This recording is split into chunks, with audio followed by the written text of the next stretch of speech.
po sana umalis tong buwan liwayway. Dahil po sa pangako ko kay Lolo Mars, mukhang hindi ko na po matutupad yun. Sige, mauna na kayo. Sandali lang to, ha? Sige ba? Sige, sige.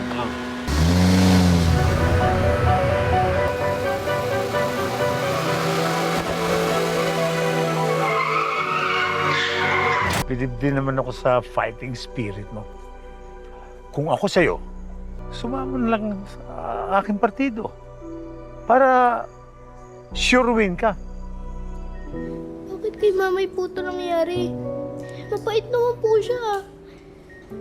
Tsaka, halos nga po lahat ng tao kaibigan niya eh. Ano pong gusto niyong gawin namin, boss? Manggulo kayo, gumamit kayo ng dahas, wala akong pakialam. Hindi na rin rumoresponde ang katawan niya sa mga gamot.